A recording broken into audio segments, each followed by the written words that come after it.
তিনটি নিষ্পাপ মেয়ে, এক স্নেহময় পিতা, আর এমন এক সৎমা যার লোভ আর হিংসা ধ্বংস করে দেয় একটা সুন্দর পরিবারকে।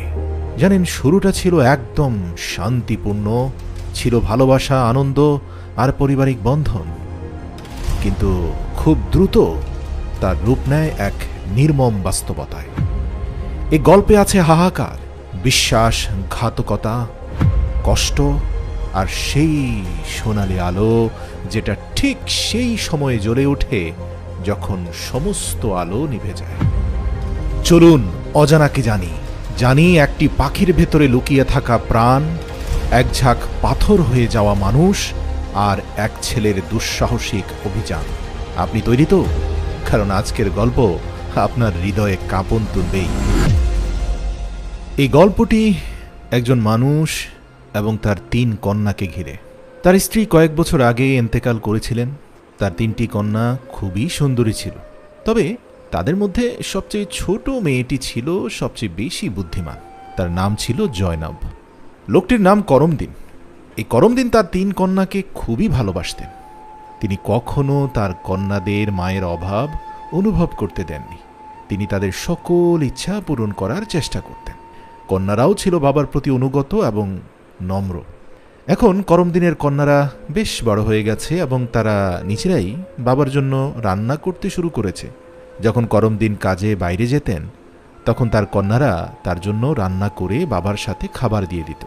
সেই গ্রামে একজন বিধবা নারীও বাস করত, যার একটি মেয়ে ছিল। সেই বিধবার অভ্যেস ছিল সে প্রতিটি বাড়িতে কিছু না কিছু চাওয়ার জন্য যেত। যখন করমদিনের কন্যারা বাবার জন্য রান্না করত, তখন সেই নারী প্রায়ই ঠিক তাদের বাড়িতে আগুন চাইতে আসত।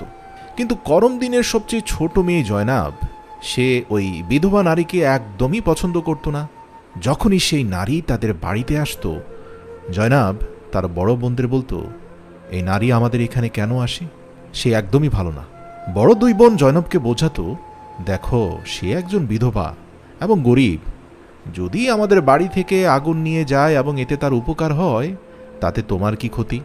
জয়নব তার বোনদের কথা শুনে চুপ হয়ে যেত, কিন্তু বলতো, আমার ওনাকে একদমই ভালো লাগে না। দেখো, একদিন না একদিন এই নারী আমাদের সবার জন্য বিপদ ডেকে আনবে। এই ঘটনাগুলো এভাবেই চলতে থাকলো। সেই নারী প্রতিদিন তাদের বাড়ি থেকে আগুন নিতে আসতো এবং সুযোগ পেলে করমদিনের খাবারে ছাই মিশিয়ে দিত। করমদিন যখন খাবার খেতে গিয়ে খারাপ কিছু অনুভব করল, তখন সে ভাবল, তার ছোট ছোট মেয়েরা রান্না করতে শিখেছে, হয়তো তাদের থেকে কোনো ভুল হয়ে যাচ্ছে। সে তার মেয়েদেরকে এতটা ভালোবাসত যে তাদের খাবার খুব মজা করে খেত, যদিও সেই নারী খাবারে মাঝে মাঝে ছাই ফেলে রাখত। এভাবে কয়েকটি মাস পরে করমদিন আসলে বুঝতেই পারছিল না যে প্রতিদিন তো মেয়েরা খাবারের মধ্যে ময়লা ফেলে রাখার কথা না, এই খাবার নষ্ট কে করছে। তারপর একদিন করমদিন ভাবল, আজ আমি আমার মেয়েদের উপর নজর রাখব। অবশেষে করমদিন বাইরে যাবার ভান করে ঘরের আড়ালে লুকিয়ে রইল। করমদিনের মেয়েরা যখন রান্না করতে শুরু করলো, সে লুকিয়ে তাদের দেখতে লাগলো। তার বড় মেয়ে পরিষ্কার পানিতে চাল ধুচ্ছিল, মাঝের মেয়ে তরকারি রান্না করছিল, আর সবচেয়ে ছোট মেয়ে জয়নাব বাসন ধুচ্ছিল।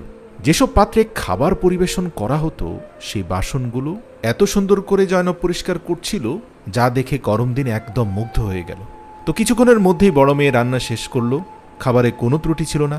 করমদিন চিন্তিত হয়ে গেল, তাহলে খাবারে ময়লা আসছে কোত্থেকে? কিন্তু হঠাৎ সে যা দেখল, তাতে তার পায়ের তলায় মাটি সরে গেল। সে দেখল সেই একই বিধবা নারী আবার আগুন নিতে এসেছে, আর তার ছোট মেয়ে জয়নাব তার সাথে তর্ক করছে। তার অন্য 2 বোন তখন জয়নাবকে বুঝিয়ে বলছিল, আরে কোনো সমস্যা নেই জয়নাব, তুমি কেন এই চাচির সাথে ঝগড়া করছো? তাকে আগুন নিতে দাও।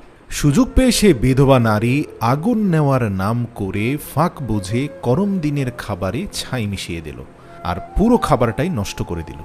এটা দেখে করমদিন ভীষণ রেগে গেল। পরদিন করমদিন সেই বিধবা নারীকে তার বাড়িতে ডাকলো এবং রেগে গিয়ে জিজ্ঞেস করল, তোমার এত সাহস কি করে হলো আমার খাবার নষ্ট করার? সেই নারী নাটকে ভঙ্গিতে করমদিনের কাছে এসে বলতে লাগলো, আরে না, আমি তো শুধু এটা দেখতে চাচ্ছিলাম তুমি কি সত্যি তোমার মেয়েদের ভালোবাসো কিনা, খাবার নষ্ট হলে তুমি তাদের বকো কিনা। কিন্তু তুমি তো অনেক ভালো মানুষ, তোমার মেয়েদের খুব ভালোবাসো। তুমি তো সঙ্গে সঙ্গেই আমার চালাকি ধরে ফেলেছ। এখন আমি নিশ্চিত যে তুমি তোমার মেয়েদের সত্যিই ভালোবাসো। ভবিষ্যতে এমন কিছু আর হবে না। করমদিন তার কথা এবং নাটকে আচরণে বিশ্বাস করে ফেলল, কারণ সে বিধবা নারী ছিল খুবই সুন্দরী। করমদিন তার ব্যবহারে মুগ্ধ হয়ে কিছু না বলে তাকে বিয়ে করার সিদ্ধান্ত নিয়ে ফেলল। কিছুদিনের মধ্যে করমদিন তার কন্যাদের অনুমতি না নিয়ে সে বিধবা মহিলাকে বিয়ে করে নিজের ঘরে নিয়ে আসে। বিয়ের কয়েকদিন পরেই সেই বিধবা নারী করমদিনের 3 কন্যার প্রতি ঘৃণা করতে শুরু করে। সে চাইতো যে কোনোভাবে করমদিনের কন্যারা এই বাড়ি ছেড়ে চলে যাক। সে তার কন্যাকে নিয়ে করমদিনের সংসার করতে চায়। তো এই বিদ্বেষ থেকে সেই নারী করমদিনের আগের ঘরের 3 কন্যাকে বাড়ি থেকে বের করে দেওয়ার জন্য নানান রকম পরিকল্পনা করতে লাগলো। সে সবসময় চেষ্টা করত করমদিনের সমস্ত মনোযোগ যেন শুধুমাত্র তার এবং তার মেয়ের উপরে থাকে। সে জানত করমদিন তার কন্যাদের খুব ভালোবাসে এবং তাদের একটুও কষ্ট সহ্য করতে পারে না। তার নিজের মেয়ে সব সময় দামি পোশাক পরে ঘুরে বেড়াতো, যাতে তাকে দেখতে খুবই আকর্ষণীয় লাগে। কিন্তু সেই সৎমা নিজের মেয়েকে এত আলিশানে রাখলেও করমদিনের 3 কন্যাকে দিয়ে বাড়ির সমস্ত কাজ করতে বাধ্য করত। সে তাদের পেট ভরে খাবারও দিত না এবং ধীরে ধীরে তাদের অন্যান্য চাহিদাগুলো কমিয়ে দিতে লাগলো। 3 বোন সব সময় দুঃখে থাকত। একদিন বড় 2 বোন কাঁদছিল। তখন জয়নাব তাদের কাছে এসে বলল, প্রিয় বোনেরা, চলো আমরা 3 জন বাইরে কোথাও যাই, যাতে আমাদের মনটা একটু হালকা হয়। তারপর তারা 3 বোন বাড়ি থেকে বেরিয়ে পড়ল এবং হাঁটতে হাঁটতে এক জঙ্গলে পৌঁছালো। সেখানে একটি ঘন গাছের নিচে বসে তারা কাঁদতে কাঁদতে তাদের মাকে মনে করতে লাগলো। এমন সময় তাদের পাশ দিয়ে একজন আল্লাহওয়ালা বুজুর্গ যাচ্ছিলেন। জয়নাব মাটিতে বসে কাঁদছিল এবং বলছিল, হে আল্লাহ, আমরা মজলুম মেয়েরা খুব কষ্টে আছি। আপনি তো দেখছেন আমাদের সৎমা আমাদের উপর কত জুলুম করছে। আমরা কতদিন ধরে না খেয়ে আছি। আল্লাহওয়ালা সেই বুড়ো লোকটি পাশে দাঁড়িয়ে তাদের কথা শুনছিলেন। বিশেষ করে জয়নাবের দিকে তাকিয়ে তার খুব মায়া হচ্ছিল। তিনি বললেন, বেটিরা, তোমরা কি প্রতিদিন এখানে এই গাছের নিচে আসো? তোমাদের কি সমস্যা? তোমরা কাঁদছো কেন? তোমরা আমাকে বলতে পারো। জয়নব কাঁদতে কাঁদতে সেই বুড়ো লোকটিকে পুরো ঘটনা খুলে বলল। তার কথা শুনে বুড়ো লোকটি খুব কষ্ট পেলেন। তিনি বললেন, বেটি, এখান থেকে কিছুটা দূরে আমার একটি কুঁড়ে ঘর আছে। আমি সেখানেই থাকি এবং ইবাদত করি। আমার ঘরের সামনে একটি ডালিম গাছ আছে, যেটিতে পাকা ডালিম ঝুলছে। তোমরা যাও এবং যত ইচ্ছা ডালিম পেড়ে খেয়ে ফেলো। এটা শুনে 3 বোন আনন্দে সেই কুঁড়ে ঘরের দিকে রওনা দিল। তারা গিয়ে দেখল গাছে খুবই সুন্দর আর রসালো ডালিম ঝুলছে। তারা প্রত্যেকে একটি করে ডালিম পাড়ল এবং বসে বসে স্বাদ করে খেতে লাগল। যখন তাদের পেট ভরে গেল, তারা সেই বুড়ো লোকটিকে ধন্যবাদ জানিয়ে ঘরে ফিরে গেল। এরপর থেকে যখন তাদের সৎমা তাদের খাবার দিত না, তখন তারা প্রতিদিন জঙ্গলে যেত এবং সেই ডালিম গাছের ফল পেড়ে পেট ভরে খেয়ে নিত। ধীরে ধীরে তারা তাদের সৎমায়ের দেওয়া খাবার পুরোপুরি খাওয়া বন্ধ করে দিল। তখন তাদের সৎমা ভাবতে লাগলো, আমি তো এই মেয়েগুলোকে কিছুই খেতে দেই না, তাদের দিয়ে এত কাজ করাই, অপমান করি, তারপরেও কেন তাদের মুখে এমন অদ্ভুত আলো থাকে? কেন তাদেরকে এত সুন্দরী লাগে? কেন তারা অসুস্থ হয় না? বরং দিন দিন তাদের সৌন্দর্য আরও বাড়ছে। আর আমার মেয়ে, যাকে আমি এত ভালো খাবার দিই, সে তাদের সামনে ফিকে লাগে। পরের দিন যখন মেয়েগুলো জঙ্গলের দিকে যাচ্ছিল, সৎমা তার মেয়েকে তাদের পেছনে লাগিয়ে দিল। যখন 3 বোন ডালিম পেড়ে খাচ্ছিল, তখন জয়নাব তার সৎ বোনকে দেখতে পেল।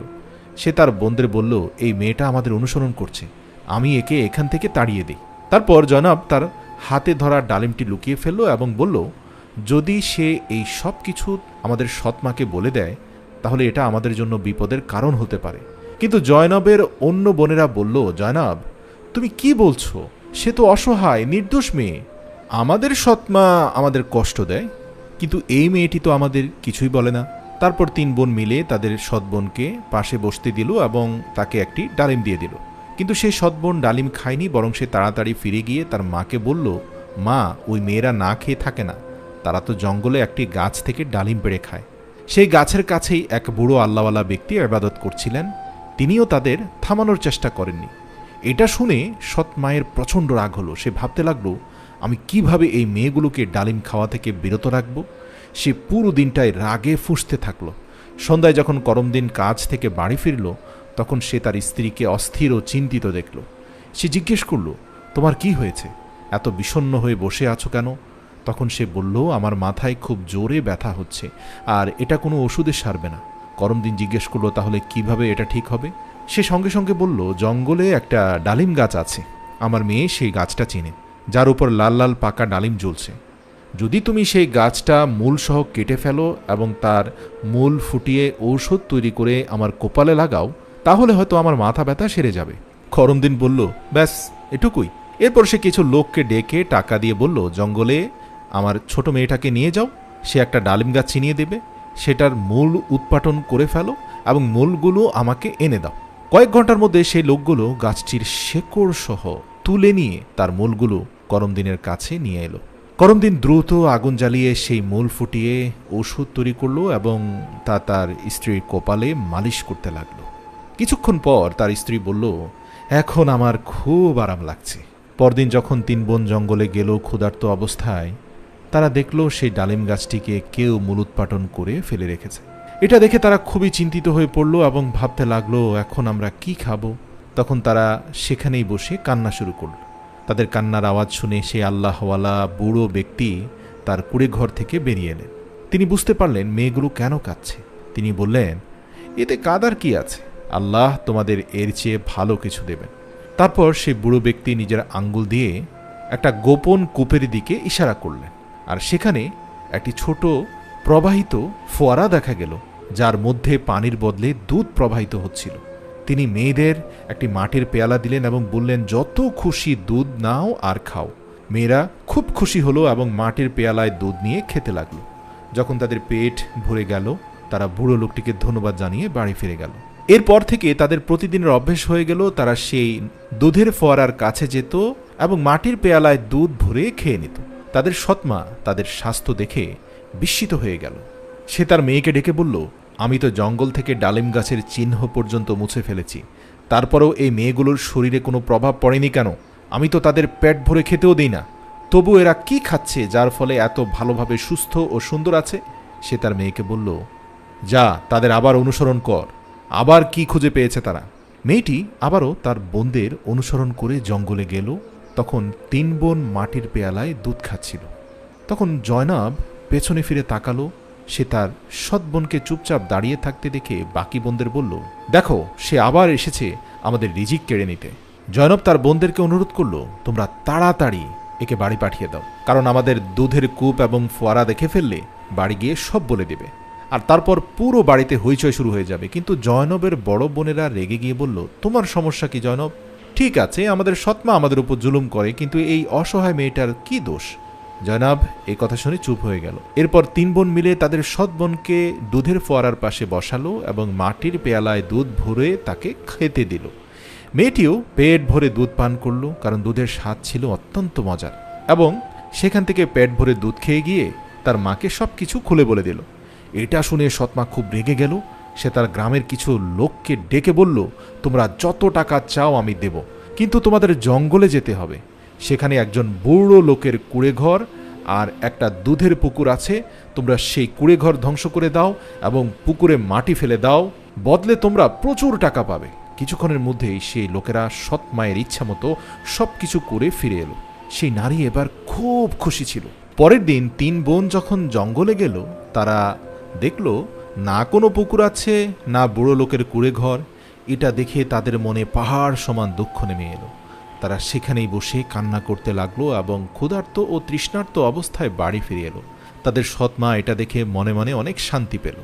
এভাবেই মেয়েগুলোর কষ্টের মাত্রা কয়েকদিনের মধ্যে অনেক বেড়ে গেল। এরই মধ্যে তাদের সৎমা একদিন আবার অসুস্থতার অজুহাতে শুয়ে পড়ল। সন্ধ্যায় তাদের বাবা করমদিন বাড়ি ফিরলে তার স্ত্রীকে আদর করে বলল, প্রিয়তম, আমার সব কিছু বিক্রি হয়ে যাক, তবুও আমি তোমাকে কিছু হতে দেব না। তোমার চিকিৎসা আমি সারা ডাক্তারের কাছ থেকে করাবো। কিন্তু তার স্ত্রী অন্য কিছু ভাবছিল। সে বলল, আপনাকে এত কিছু করার দরকার নেই, আমার জীবন বাঁচানোর জন্য কেবল একটি ছোট কাজ করলেই চলবে। করমদিন বলল, তাড়াতাড়ি বলো কি করতে হবে, আমি তাই করব। তখন তার স্ত্রী বলল, তুমি তোমার 3 কন্যাকে হত্যা করে রক্ত বের করে তা আমার হাত ও পায়ের তালুতে মেখে দাও, তাহলে আমি সেরে উঠব। এটা শুনে করমদিনের মাথায় আকাশ ভেঙে পড়ল, চোখে পানি এসে গেল, কারণ সে তার কন্যাদের ভীষণ ভালোবাসত। সে চুপচাপ ঘর থেকে বেরিয়ে গিয়ে তার কন্যাদের খুঁজতে লাগলো, কিন্তু মেয়েরা বাড়িতে ছিল না। সে চিন্তায় পড়ে খুঁজতে খুঁজতে কবরস্থানে চলে গেল। সেখানে সে দেখতে পেল তার 3 মেয়ে তাদের মায়ের কবরের পাশে শুয়ে শুয়ে কাঁদছে। এটা দেখে করমদিনের হৃদয় কেঁপে উঠল। একদিকে তার স্ত্রীর দাবি, অন্যদিকে তার মেয়েদের জীবন। করমদিন কিছুই বুঝে উঠতে পারছিল না।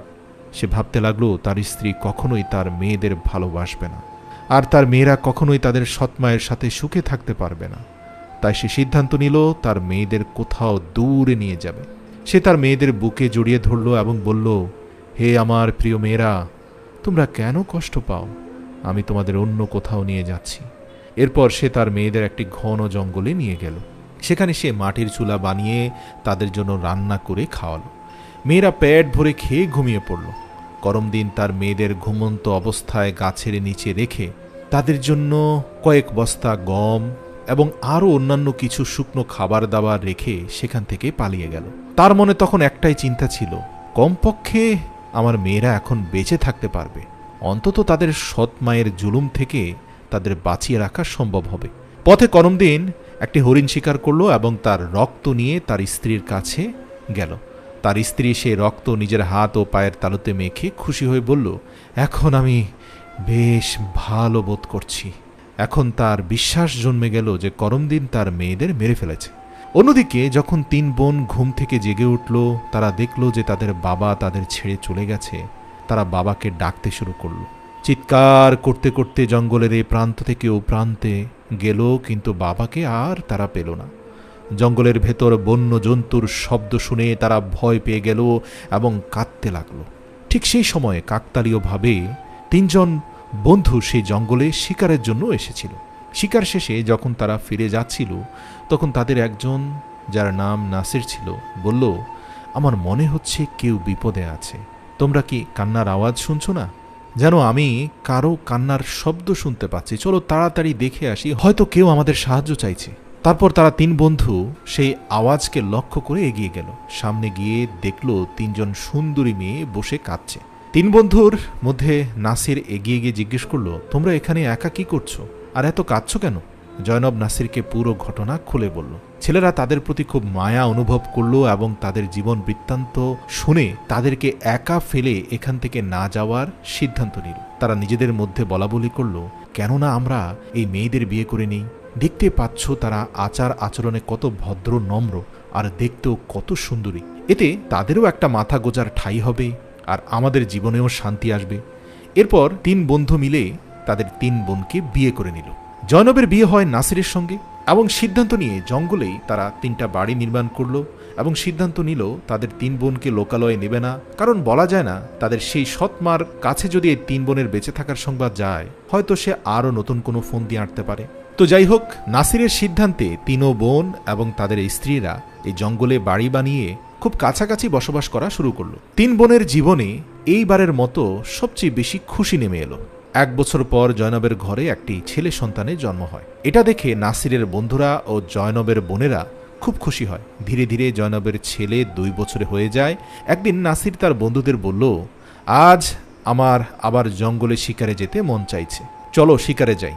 কিন্তু তার বন্ধুরা না করে দিল এবং বলল, আমাদের দরকারি কাজে যেতে হবে, আমরা তোমার সঙ্গে যেতে পারবো না। নাসির জয়নবের অনুমতি নিয়ে একাই শিকারে চলে গেল। কিন্তু এরপর অনেক দিন কেটে গেল, নাসির আর বাড়ি ফিরে এলো না। জয়নব খুব চিন্তিত হয়ে পড়ল।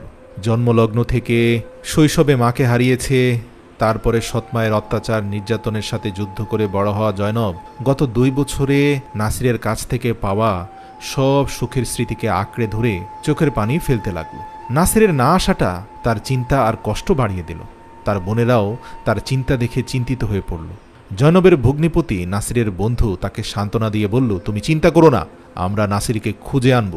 কিন্তু ভাগ্যের নির্মমতা এমন যে নাসিরের বন্ধুরা যখন তাকে খুঁজতে জঙ্গলে গেল, তারা আর ফিরে এলো না। 3 বোনের জীবনে আবারও দুঃখের পাহাড় নেমে এলো। একদিন জয়নব যখন তার ছেলেকে ঘুম পাড়াচ্ছিল, তখন দরজায় কড়া নাড়ার শব্দ হলো। সে তাড়াতাড়ি গিয়ে দরজা খুলল। তখন সে দেখল এক বুড়ো ফকির দাঁড়িয়ে আছেন, যিনি সবুজ রঙের কাপড় পরে আছেন। তাকে দেখে জয়নব বলল, বাবা, আমার স্বামী এখন বাড়িতে নেই, আমি আপনাকে এজন্য ঘরে ঢুকতে দিতে পারছি না। যখন আমার স্বামী আসবেন আপনি তখন আসবেন। তখন সেই ফকির বলল, বেটি আমি খুব ক্ষুধার্ত, একজন ক্ষুধার্ত মানুষকে খাওয়াতে আপত্তি কোথায়? জনাব নিরুপায় হয়ে সেই ফকিরকে ঘরে ডেকে নিল এবং তার জন্য রান্না করতে লাগলো। কিন্তু সেই জাদুকর ফকির নজরে জয়নবের দিকে তাকিয়ে থাকতে লাগলো। তারপর সে উঠে এসে জয়নবের কাছে এসে বলল, শোনো মেয়ে, তোমাকে আমার খুব ভালো লেগেছে, তোমার সন্তানকে ছেড়ে দাও এবং আমাকে বিয়ে করো। জয়নব ভয়ে কাঁপতে লাগলো এবং বলল, ছি, আপনি কি বলছেন এসব? আমি একজন বিবাহিতা নারী এবং একজন সন্তানের মা, আপনার এত সাহস কি করে হলো এমন কথা বলার? এটা শুনে সেই জাদুকর ফকির রেগে গেল। সে তার জাদুর শক্তি দিয়ে জয়নবকে একটি কুকুরে রূপান্তর করে তার গলায় দড়ি বেঁধে টেনে নিয়ে যেতে লাগলো। এদিকে জয়নবের ছোট ছেলে জোরে জোরে মায়ের জন্য কাঁদতে লাগলো। জয়নবের বোনেরা যখন তার ছেলের কান্নার শব্দ শুনল তখন তারা দৌড়ে তার ঘরে এলো। তারা দ্রুত শিশুটিকে কোলে তুলে নিল এবং তাদের বোনকে খুঁজতে লাগলো, কিন্তু তারা জয়নবকে কোথাও খুঁজে পেল না। তাদের সৎমায়ের পর এখন জয়নবও অদৃশ্য হয়ে গেছে। সময় এভাবে কেটে যেতে লাগলো। জয়নাব নিখোঁজ হওয়ার পর থেকে কেটে গেছে দীর্ঘ 14 বছর। এই সময়ে জয়নবের ছেলে বড় হয়ে যুবক হয়েছে। তাকে তার 2 খালা মিলে বড় করে তুলেছে। একদিন জয়নবের খালারা তাকে তার মায়ের বিষয়ে পুরো সত্যি কথা জানালো। এটা শুনে জয়নবের একমাত্র ছেলে খুবই কষ্ট পেল এবং বলল, খালা, আজ আমি আমার মা বাবাকে খুঁজে বের করবই। তার খালারা তাকে বোঝাতে লাগলো, বেটা, যা হবার হয়ে গেছে, যাদের চলে যাওয়ার ছিল তারা তো চলেই গেছে, এখন আমরা তোমাকে হারাতে চাই না। আমাদের স্বামীরাও জঙ্গলে গিয়েছিল কিন্তু আর কখনো ফিরে আসেনি, যদি তুমিও চলে যাও তাহলে আমরা কাকে ভরসা করব? কিন্তু ছেলেটি বলল, খালা, আপনারা চিন্তা করবেন না, আমি আমার বাবা ও অন্য সবাইকে খুঁজে ফিরিয়ে আনব। তারপর সে জঙ্গলের দিকে রওনা হলো। বহুদিন ধরে সে জঙ্গলে এদিক ওদিক ঘুরে বেড়ালো, কিন্তু তার কিছুই বোঝা যাচ্ছিল না সে কোথায় গিয়ে তার মা বাবাকে খুঁজবে। এভাবেই খুঁজতে খুঁজতে সেই ছেলেটি এমন একটি অঞ্চলে পৌঁছালো যা পুরোপুরি পাথরের এলাকা ছিল। সেখানে সে পাথরের তৈরি কিছু ভবন দেখতে পেল এবং একটি ছোট্ট সুন্দর পাথরের ঘর তার চোখে পড়ল। সে মনোযোগ দিয়ে সেই ঘরটির দিকে তাকাচ্ছিল। তখনই সেই ঘর থেকে একজন বৃদ্ধ ব্যক্তি বেরিয়ে এলেন এবং বললেন, এই ছেলে, তুমি এখানে নতুন মনে হচ্ছে, তুমি এই বিপজ্জনক এলাকায় কেন এসেছ? ছেলেটি জবাব দিল, বাবা, আমি আমার মা বাবা আর চাচাকে খুঁজতে এসেছি। এক জাদুকর আমার মাকে কুকুরে রূপান্তরিত করে নিয়ে গেছে। তখন সেই আল্লাহওয়ালা বুজুর্গ বললেন, দেখো, এই এলাকা এক ভয়ঙ্কর জাদুকরের, সে খুবই শক্তিশালী, সে কালো জাদুর চর্চা করে, সে শয়তানের উপাসক। কেউ তার সঙ্গে দ্বন্দ্বে জড়ালে বা তাকে অপমান করলে সে তাকে পাথরে পরিণত করে ফেলে, খুব বেশি ক্ষুব্ধ হলে কুকুরে রূপান্তরিত করে ফেলে। এই চারপাশে তুমি যেসব পাথর দেখছ তারাও একসময় মানুষ ছিল, জাদুকর তাদের পাথর বানিয়ে ফেলেছে। কয়েক বছর আগে এখানে এক তরুণ এসেছিল, তারপর তার পেছনে আরও 2 তরুণ এলো। জাদুকর তাদের গাছ আর পাথরে রূপান্তর করে দিয়েছে। এমনকি সে একজন সৎ পবিত্র মেয়েকেও গত 12 বছর ধরে বন্দী করে রেখেছে। সে জোর করে মেয়েটিকে বিয়ে করতে চায়, কিন্তু মেয়েটি কিছুতেই রাজি হচ্ছে না। বুড়োর কথা শুনে ছেলেটি ভাবতে লাগলো, নিশ্চয়ই এই মেয়েটি আমার মা, আর এই পাথর বা গাছগুলো আমার পরিবারের কেউ। অবশেষে নিশ্চয়ই আমি আমার আপনজনদেরকে খুঁজে পেয়েছি। আনন্দে আত্মহারা সেই ছেলেটি বুজুর্গকে পুরো ঘটনা খুলে বলল এবং বলল, বাবা, আপনি আমাকে সাহায্য করুন, এইসব অসহায় মানুষদের বাঁচানোর কোনো উপায় বলুন। তারপর সেই বৃদ্ধ বললেন তিনি কিভাবে জয়নবের সৎমার দ্বারা ক্ষতিগ্রস্ত হয়ে নিজের কুড়েঘর আর ডালিম গাছ হারিয়ে এই বিপজ্জনক এলাকায় এসে থাকতে শুরু করেছিলেন। তিনি ছেলেটিকে কথা দিলেন অবশ্যই তিনি তার পাশে থাকবেন। বুড়ো ভাবতে লাগলেন, হয়তো এই ছেলেটির মাধ্যমে তার মাকে মুক্ত করতে পারবো, আর বাকি বন্দীরাও সেই জাদুকরের হাত থেকে বাঁচবে। তিনি গ্রামের মানুষদের বললেন, এই আমার নাতি, সে অন্য গ্রাম থেকে আমাকে দেখতে এসেছে। যখন জাদুকরের সন্দেহ হলো যে গ্রামে নতুন কেউ এসেছে, তখন সে সঙ্গে সঙ্গে সেই বুড়োর কাছে এলো এবং জিজ্ঞেস করলো, এই ছেলেটি কে? বুড়ো উত্তর দিলেন, এটা আমার নাতি। এভাবে জাদুকর আর ছেলেটির প্রথম সাক্ষাৎ হলো। ছেলেটি নিজের পরিচয় গোপন রেখে জাদুকরের সঙ্গে দেখা করতে লাগলো। জাদুকর ছেলেটিকে দেখে বলল, তুমি দেখতে খুব বুদ্ধিমান আর তোমার দাদার মতোই সৎ আর নির্দোষ। আগামীকাল তুমি আমার একটা কাজ করবে। আমি তোমাকে একটা ভবনে পাঠাবো, সেখানে এক মেয়েকে আমার বার্তা পৌঁছে দিতে হবে। আমি তাকে বিয়ে করতে চাই। ছেলেটি বুঝে গেল সে তার মায়ের কাছেই যাচ্ছে। সে খুব আনন্দিত হলো এবং ভাবতে লাগলো সে তার মায়ের জন্য ফুল নিয়ে যাবে। সে পরিকল্পনা করল সময় এলে সে তার পরিচয় প্রকাশ করবে যেন তার মা তাকে চিনতে পারে। মূলত তার জন্মের পূর্বে তার পিতা নাসির একদিন তার মা জয়নাবকে একটি আংটি দিয়েছিলেন যেখানে তার নাম খোদাই করা ছিল। পরে জয়নাব সেই আংটি তার ছোট ছেলেকে পরিয়ে দেন। বছর পেরিয়ে গেলেও সেই আংটি ছেলেটির আঙুলেই ছিল। আল্লাহওয়ালা বুড়ো ছেলেটিকে বললেন, তুমি তোমার আংটিটা ফুলের তোড়ার মধ্যে লুকিয়ে দাও। যখন তোমার মা তা দেখবে তখনই সে তোমাকে চিনে ফেলবে। তবে এই কাজ খুব সহজ হবে না। জাদুকর জয়নাবের উপর কড়া পাহারার ব্যবস্থা রেখেছে। জাদুকরের প্রহরীরা সব সময় তার উপর নজর রাখে। সে ছেলেটিকে প্রতিদিন ফুলের তোড়া দিয়ে জয়নবের কাছে পাঠাতে শুরু করল। সেখানে সব সময় এক দাসী জয়নবের পাশে থাকত।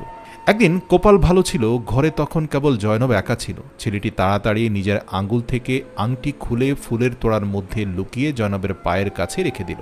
যেই মাত্র তোড়াটা মাটিতে রাখা হলো, আংটির আওয়াজ হলো। জয়নব অবাক হয়ে তোড়াটা তুললেন এবং ফুলের ভেতর বাঁধা সেই পরিচিত আংটি দেখে চিনে ফেললেন। এটা সেই আংটি যা তিনি বহু বছর আগে তার ছেলের ছোট হাতে গজ কাপড় মুড়িয়ে পরিয়ে দিয়েছিলেন। তার দৃষ্টি তৎক্ষণাৎ ছেলেটির দিকে গেল। চোখে চোখ পড়তে সবকিছু স্পষ্ট হয়ে গেল। সে তারই ছেলে। যদিও জাদুকর জয়নবকে বন্দী করে রেখেছিল, তার ছেলে তার মুক্তির পরিকল্পনা করতে শুরু করল। জয়নব তখন জাদুকরের সঙ্গে বিয়েতে রাজি হওয়ার ভান করল এবং তাকে তার শক্তির উৎস জিজ্ঞেস করল। জাদুকর বলল, আমার জীবন একটা টিয়া পাখির মধ্যে লুকানো আছে, যাকে একটি খাঁচায় বন্দী করে একটি ঘন জঙ্গলের এক গাছের নিচে পাহারায় রাখা হয়েছে। জয়নব এই গোপন তথ্য তার ছেলেকে জানালো, কিন্তু তাকে ঝুঁকি না নিতে নিষেধ করল। তবুও ছেলেটি তার মাকে প্রতিশ্রুতি দিল সে সফল হয়েই ফিরবে। অনেক খোঁজাখুঁজির পর সে জঙ্গলে পৌঁছালো। এক সুযোগে সে টিয়া পাখিটিকে খাঁচা থেকে বের করে জাদুকরের দুর্গে ফিরিয়ে আনল। জাদুকর সেটা দেখে তো অবাক হয়ে গেল। এক পর্যায়ে কাঁদতে কাঁদতে টিয়াকে ফেরত চাইতে লাগলো। ছেলেটি চতুরতার সঙ্গে জাদুকরের কাছ থেকে সমস্ত বন্দীদের মুক্ত করে নিল। এরপর সে টিয়ার পালক টেনে ধরল, ফলে জাদুকরের সমস্ত শক্তি শেষ হয়ে গেল। সবশেষে ছেলেটি টিয়ার গলা মুচড়ে দিল এবং জাদুকর সেখানেই মৃত্যুবরণ করল। ছেলেটি তার মা জয়নাব, বাবা নাসির এবং বাকি সব বন্দীদের মুক্ত করল। তারপর সবাই মিলে সে আল্লাহওয়ালা বুড়োর কাছে গেল। সবাই তাকে ধন্যবাদ জানালো এবং নিজেদের বাড়িতে ফিরে গেল। জয়নবের বোনেরা তাদের স্বামীদের ফিরে পেয়ে আনন্দে আত্মহারা হয়ে পড়ল। অবশেষে করমদিনের সাথেও তার 3 কন্যার দেখা হলো। করমদিন কন্যাদের হারানোর দুঃখে ডুবেছিলেন। অনেক খুঁজেছিলেন যেই স্থানে তাদেরকে রেখে এসেছিলেন, কিন্তু তাদের আর কোনো খোঁজ তিনি পাননি। তাদের সুস্থ জীবিত দেখে কান্নায় ভেঙে পড়লেন করমদিন। তিনি কন্যাদের কাছে ক্ষমা চাইলেন এবং বললেন, তোমাদের সৎ মায়ের ষড়যন্ত্রেই এই সব কিছু ঘটেছিল। কন্যারা বাবাকে সান্ত্বনা দিয়ে বলল, আমরা এখন আমাদের জীবনে সুখী আছি। তাদের বাবা আরও বললেন, তোমাদের সৎমা যে তোমাদের উপর জুলুম করত, সে একটি নোংরা রোগে আক্রান্ত হয়ে এই পৃথিবী থেকে বিদায় নিয়েছে। তবে আমিও তোমাদের অধিকারের ব্যাপারে অসচেতন ছিলাম বলে আজ আমিও খুবই দুরারোগ্যে আক্রান্ত। তোমরা আমাকে ক্ষমা করে দিও। 3 কন্যা বাবাকে জড়িয়ে ধরে বলল, বাবা, তোমার প্রতি আমাদের কোনো কষ্ট নেই, তুমি এখন থেকে আমাদের সাথেই থাকবে। এরপর সবাই শান্তি আর সুখের সঙ্গে জীবন কাটাতে লাগলো।